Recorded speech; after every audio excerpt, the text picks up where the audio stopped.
Oggi voglio insegnarti delle parole che usiamo davvero tutti i giorni in italiano e che se cominci ad usare anche tu nel modo giusto, ti assicuro che il tuo italiano sembrerà molto più naturale. Ciao a tutti e benvenuti a una nuova lezione. Io sono Stefano e sono un insegnante di italiano per stranieri. Sono sicuro che hai già sentito in italiano le parole ecco, magari, tipo, comunque, allora, cioè. Ecco, queste sono delle paroline che noi usiamo davvero sempre in italiano, però io non sento queste parole spesso dai miei studenti. E quindi, dato che sono delle parole davvero tanto comuni, voglio che inizi ad usarle anche tu. Ora iniziamo subito con la prima parola, magari. Magari. Questa parola esprime possibilità e possiamo usarla in diversi casi. Il primo significato di magari è forse, è proprio un sinonimo di forse. Per esempio, perché Federico non risponde al telefono? Magari ha il telefono in modalità silenzioso. O magari è in riunione. Io ovviamente non sono sicuro di questa cosa. Non sono sicuro che Federico effettivamente abbia il telefono in modalità silenzioso o che sia in riunione. Quindi ipotizzo questa cosa dicendo magari, cioè forse ha il telefono in modalità silenzioso. Forse è in riunione. Non lo so, non sono sicuro. È chiaro? Ma in realtà possiamo usare magari anche con il congiuntivo imperfetto per esprimere un forte desiderio, una cosa che vogliamo tantissimo, o anche una forte speranza. Per esempio, io lavoro in un ufficio, ma mi piacerebbe tantissimo lavorare da remoto, per esempio da casa. Allora dico, magari potessi lavorare da remoto, magari potessi, il congiuntivo, lavorare da remoto. Cioè esprimo questo desiderio forte di lavorare da remoto. Poi probabilmente non accadrà, però ho questo forte desiderio.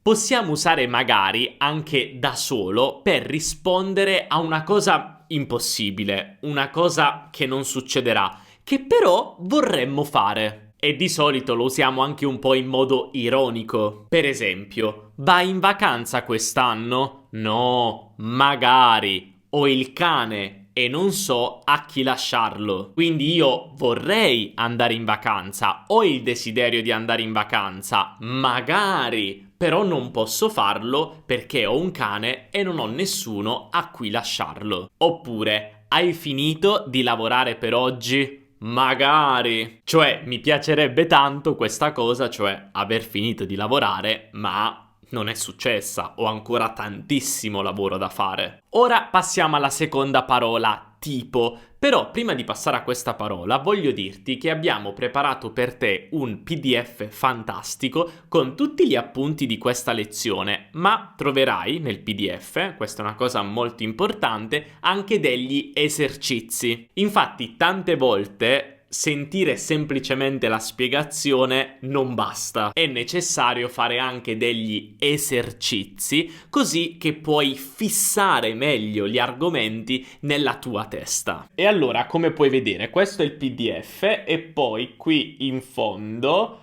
puoi vedere, eccoli qua, degli esercizi che sono davvero super utili, con anche ovviamente le soluzioni. Per scaricare il PDF è davvero facilissimo, devi semplicemente cliccare sul link qui sotto in descrizione, inserire il tuo nome e la tua email e ti invieremo questo PDF.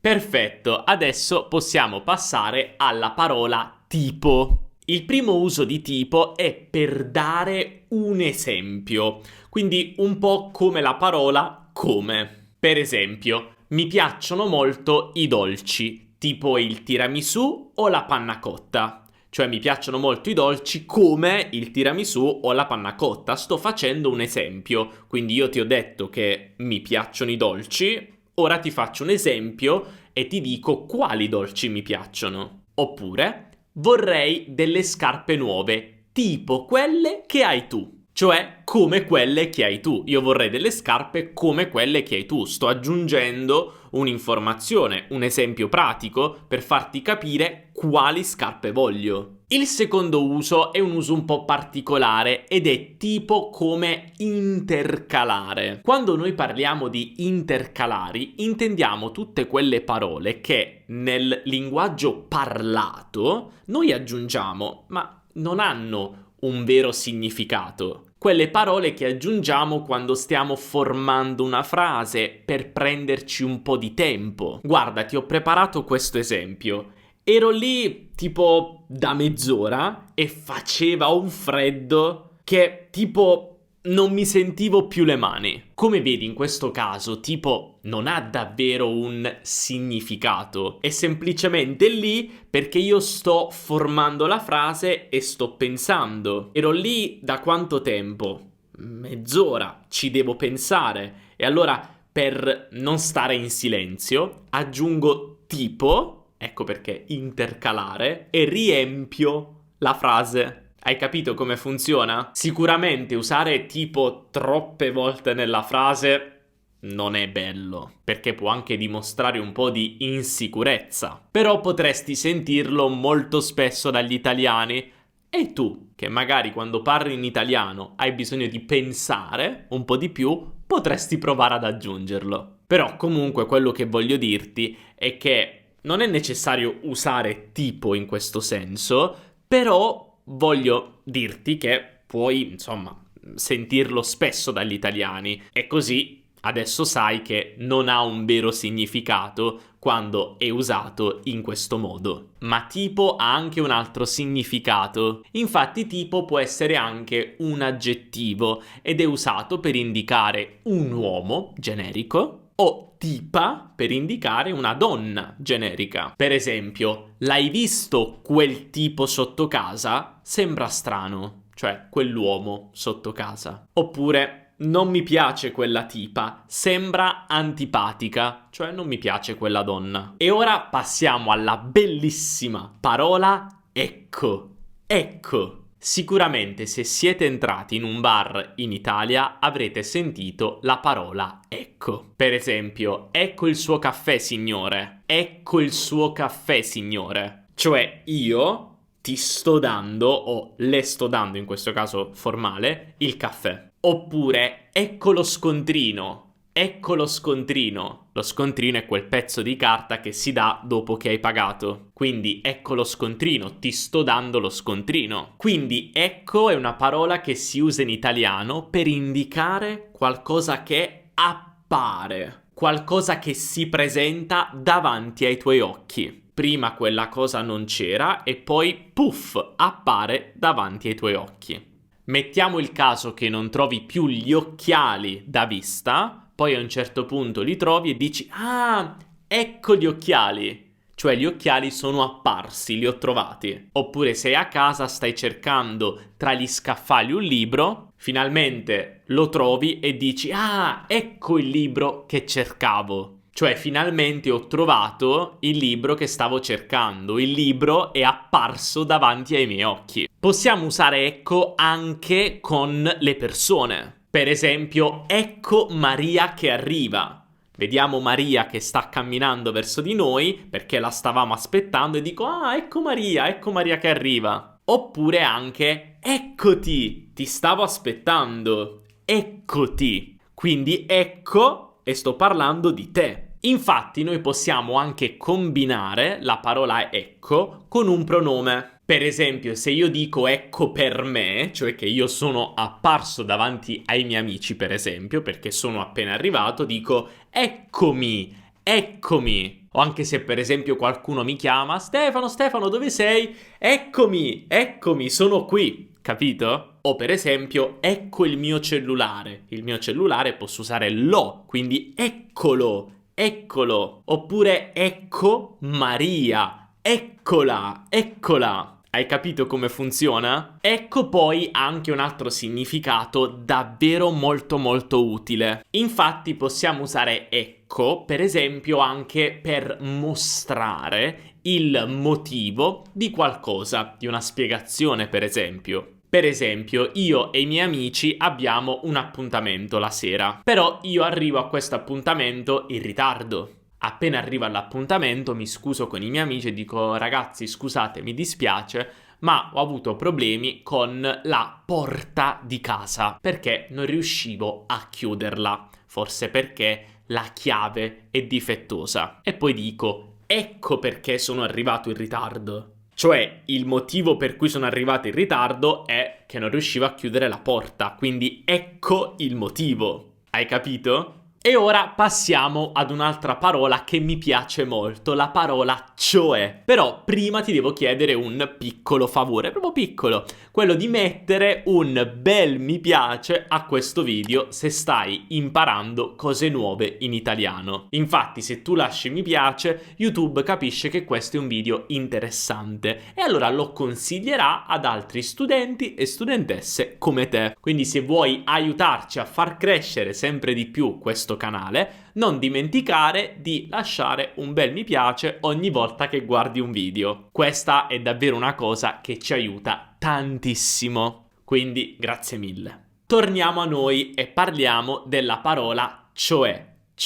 Questa parola è usata per spiegare meglio, per chiarire qualcosa. Per esempio, vado spesso a Milano, cioè almeno una volta al mese. Che significa cioè? Beh, sto aggiungendo un'informazione, sto chiarendo, sto specificando quanto spesso vado a Milano. Io ti dico che vado spesso a Milano, ma cosa significa spesso? Ogni settimana? Ogni mese? Beh, io allora aggiungo un'informazione, aggiungo un esempio e ti dico almeno una volta al mese. Cioè, aggiungo un'informazione, almeno una volta al mese. Oppure, domani andiamo al lago, cioè se non piove. In questo caso sto usando cioè perché voglio chiarire la mia affermazione, cioè sì, domani andiamo al lago, ma se non piove. Quindi chiarisco quello che ho appena detto. Possiamo usare cioè anche da solo per chiedere più informazioni. Per esempio, il finale di quel film è davvero sorprendente.